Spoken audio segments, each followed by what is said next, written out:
உங்கள பேஸ் பண்ணி ஏதாவது சீன்ஸ் எடுத்து, அத கட் பண்ணி மூவில வராம போன சீன்னு ஏதாவது இருக்கா? இல்ல அப்படி எதுவுமே கிடையாது. ஏன்னா, அதுதான் டைரக்டர் சாரோட மேஜிக். ஏன்னா, டைரக்டர் சார் வந்து he is basically he is a editor.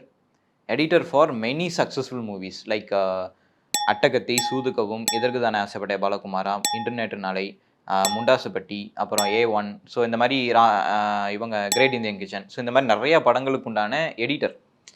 So பேசிக்கா பார்த்தீங்கன்னா, ஒரு ப்ராஜெக்ட்ல எடிட்டர் ஹி இஸ் ஒரு hidden director for the project. If case you take any project. நீங்க எடிட்டர் வந்து ஏன்னா டைரக்டர் கூட ஒரு மூவி எடுத்து அத 6 மணி நேரம் ஃபுட்டேஜ் ஆக்கிருவாங்க. ஐ மீன் எடுத்துருவாங்க. அவங்களோட கதை வசம் ஏத்த மாரி அவங்க எடுத்துருவாங்க. அது ஒரு கட்டத்தில எடிட் பண்ணி பார்க்கும்போது 6 மணி நேரம் ஃபுட்டேஜா இருக்கும். அத ஒரு கதையா கொண்டு வரது எடிட்டரோட மேஜிக். பட் இங்க editor is a director, director is a editor. So அப்படின்னு இருக்கும்போது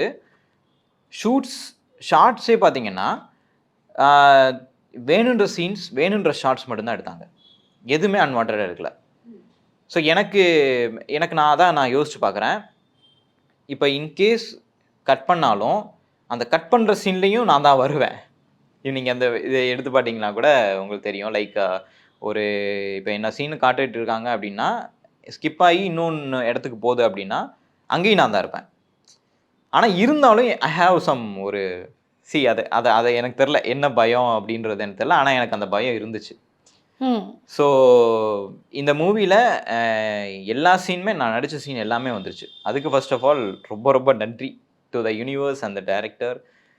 சம்வாட் யாருக்கு நன்றி சொல்றதுன்னு தெரியல. அது இதுதான் சொல்லிட்டேன்.